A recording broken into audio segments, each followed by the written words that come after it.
오늘은 창세기 48장 말씀을 가지고 엇갈린 손길, 주권적 은혜라고 하는 제목으로 말씀 전하도록 하겠습니다. 먼저 8절로 9절 말씀인데 9절을 봅니다. 그들을 데리고 내 앞으로 나오라 내가 그들에게 축복하리라 하고 했습니다. 야곱이 요셉의 아들들을 보면서 이 아이들이 누구냐 묻자 요셉이 이 아이들은 하나님이 여기서 나에게 주신 자식들입니다 라고 말합니다. 이 야곱은 아이들을 가까이 데리고 오라면서 그들을 축복하겠다고 말합니다.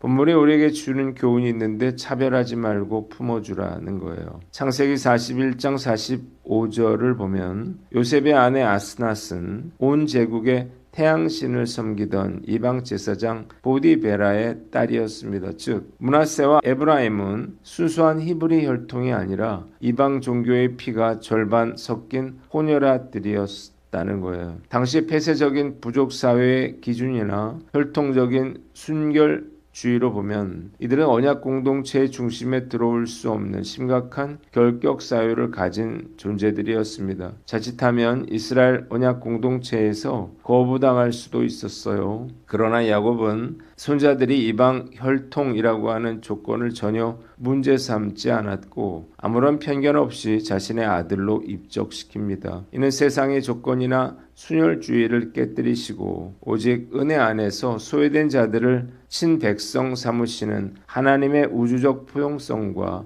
수용의 복음을 보여주는 것입니다.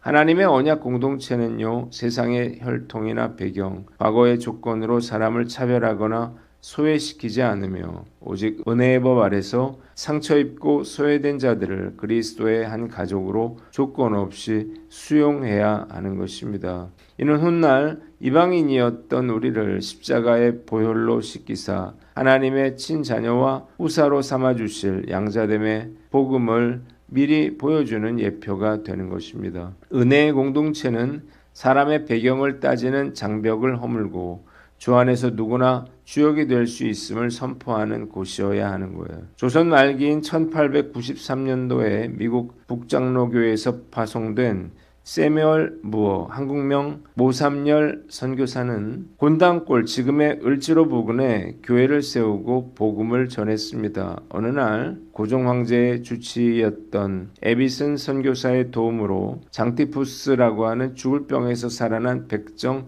박성춘이 무어 선교사의 곤단골 교회에 출석하기 시작했습니다. 박성춘이 교회에 나오자 당시 교회에 출석하던 양반 성도들이 발칵 뒤집혔어요. 양반들은 무어 선교사에게 달려가서 어떻게 저 상스러운 백정놈과 우리가 한자리에 앉아 예배를 드릴 수 있단 말입니까? 저 인간을 교회에서 쫓아내든지 양반석과 백정석을 따로 만들어 주십시오라며 항의를 했습니다. 이때 세뮤얼 무어 선교사는 하나님 앞에서는 양반도 없고 백정도 없습니다. 그리스도 예수 안에서는 모두가 평등한 하나님의 친자녀요 거룩한 언약 백성입니다 라고 말하며 단호하게 거절합니다. 분노한 양반들이 무리를 지어서 교회를 떠나버렸지만 무어 선교사는 소외된 백정 박성춘을 끝까지 보호했고 그를 받아들여 주었습니다. 이에 감동한 박성춘은 전국의 백정들에게 복음을 전하기 시작했고 교회에는 수많은 백정들이 몰려와 자리가 모자랄 정도로 문전성시를 이루게 됩니다. 놀라운 반전은 그 다음에 일어났습니다. 몇 년 후에 교회를 떠났던 양반들이 무어 선교사의 복음적 포용성에 감동하여 다시 교회로 돌아와서 백정들과 합류한 거예요. 그리고 1911년 바로 이 교회가 승동교회로 발전하게 되는데 여기서 역사적인 투표가 일어납니다. 전임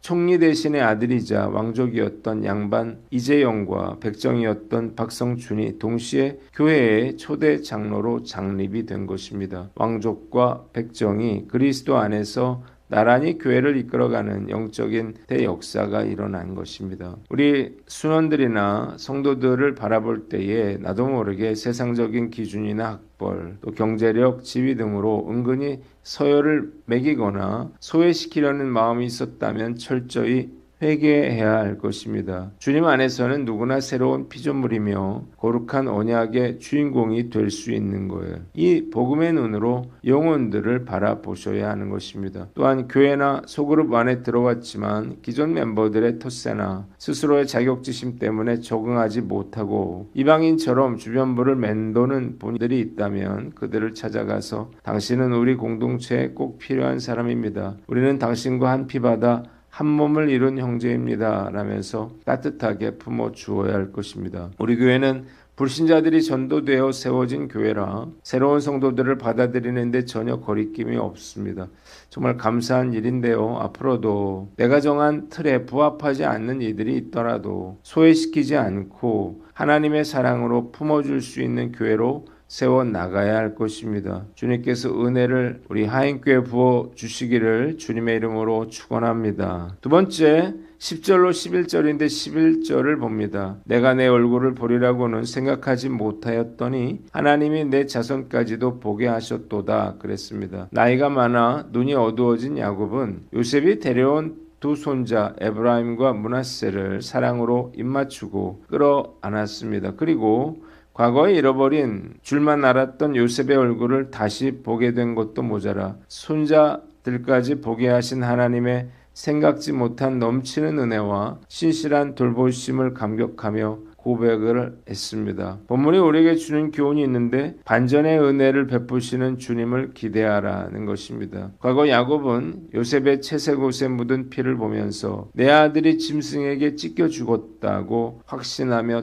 통곡을 했습니다. 수십 년 동안 야곱의 가슴에는 자식을 잃은 피 맺힌 상처와 절망이 지워지지 않는 낙인처럼 남아 있었어요. 야곱의 계산과 생각 속에서 요셉은 이미 이 세상 사람이 아니었습니다. 그저 죽기 전에 그 얼굴 한 번만이라도 볼 수 있다면 더 바랄 것이 없겠다는 것이 야곱의 유일한 소망이었습니다. 그러나 하나님은 야곱의 절망 섞인 기대를 완전히 뛰어넘으셨어요. 요셉을 대제국의 총리로 살려두셨을 뿐만 아니라 야곱의 품에 그의 자손들까지 주셨기 때문이에요. 어떤 환난이나 고난이 있더라도 하나님을 신뢰하는 것을 중단하지 말고 은혜를 베풀어 주실 주님을 기대해야 하는 것입니다. 그리스도인의 행복한 삶이라고 하는 책을 쓴 한나 스미스는 전 세계 복음주의 역사와 성화운동에 큰 영향을 미쳤습니다. 그러나 그녀의 실제 가정생활은요, 야곱처럼 상실과 슬픔의 연속이었습니다. 그녀는 평생 7명의 자녀를 낳았는데요. 그중 4명의 자녀를 전염병과 질병으로 모두 먼저 가슴에 묻어야만 했습니다. 또한 남편인 로버트 스미스는 촉망받는 사역자였으나 훗날 영적으로 방황을 하고 스캔들에 휘말리면서 평생 한나의 마음을 고통스럽게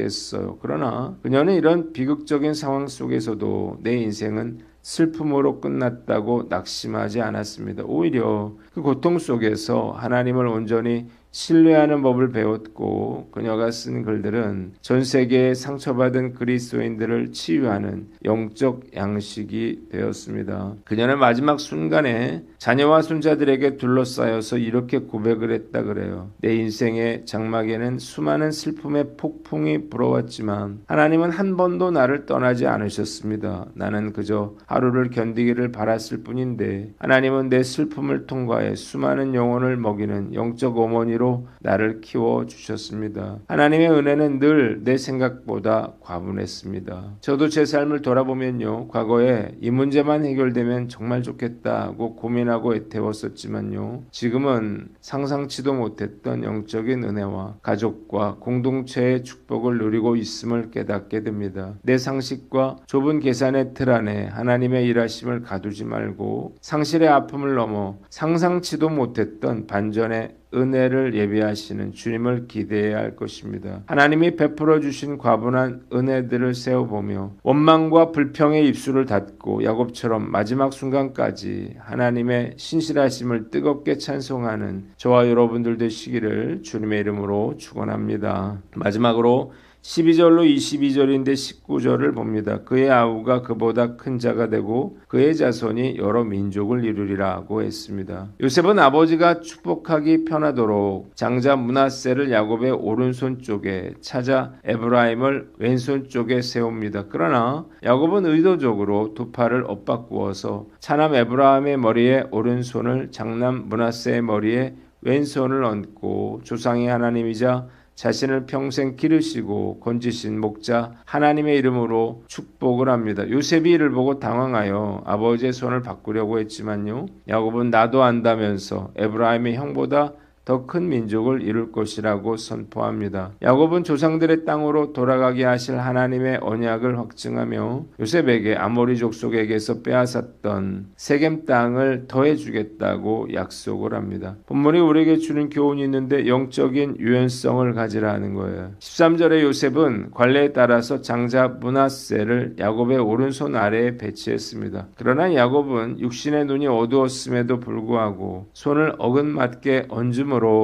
차자인 에브라임의 머리에 오른손을 얹습니다. 이유가 무엇인가요? 하나님께서 장자인 므낫세가 아니라 차자인 에브라임을 장자로 세우시기를 원하신다는 사실을 그가 잘 알고 있었기 때문이에요. 야곱은 비록 육신의 눈이 어두웠지만 영적인 명민함으로 주의 섭리를 읽어냈습니다. 이처럼 세상의 통념에 갇히지 말아야 하나님을 따를 수가 있는 것입니다. 낮은 자를 높이시며 예상치 못한 방식으로 은혜를 베풀어 주시는 하나님의 뜻을 따르려면 영적인 유연함이 필요한 거예요. 하나님은 이렇게 내가 생각하지 못했던 전혀 예상치 못한 방식으로 우리의 삶을 이끌어 가실 수가 있습니다. 때문에 내 상식과 합리성의 틀로 하나님의 일하심을 제한하지 말아야 할 거예요. 우리는 종종 이 사역은 예산이 부족해서 안 돼. 저 사람은 배경이 저래서 리더가 될 수 없어 라고 생각할 수 있습니다. 내 생각의 틀 안에 하나님을 가두지 말아야 하는 거예요. 하나님께서 내 생각과 다르게 이끄실 때에 고집을 피우지 않고 주님의 뜻에 순종할 줄 알아야 하는 것입니다. 영적인 유연성을 가지고 내 이성적인 계산과 고정적인 관념을 내려놓아야 하는 거예요. 저는 상식적이지 않고 합리적이지 않은 일에